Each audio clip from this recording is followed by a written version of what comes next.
መፍታት ጥሩ ነው ግን አንዳንዴ ደግሞ መፍራት ያስጠቃል ይሄንን ቪዲዮ ሙሉን አብረንየው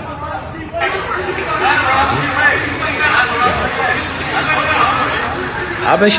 ነው ይባላል ግን አበሻነቱ ለመሆኑ ማረጋገጫ ነው ግን አበሻ ነው ብለን እናስብሽ አበሻ ነው እት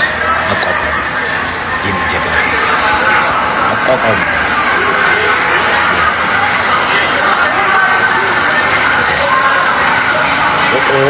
መጀመሪያ መምታት ያስቀጣል መጀመሪያ የጀመረው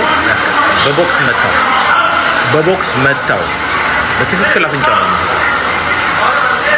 ኦኬ ኮፍያውን አወለቀ አስቀመጠው ያምለደ ወደ በግልጽ ተደረገ ማለት ነው ይሄ ያ ሰው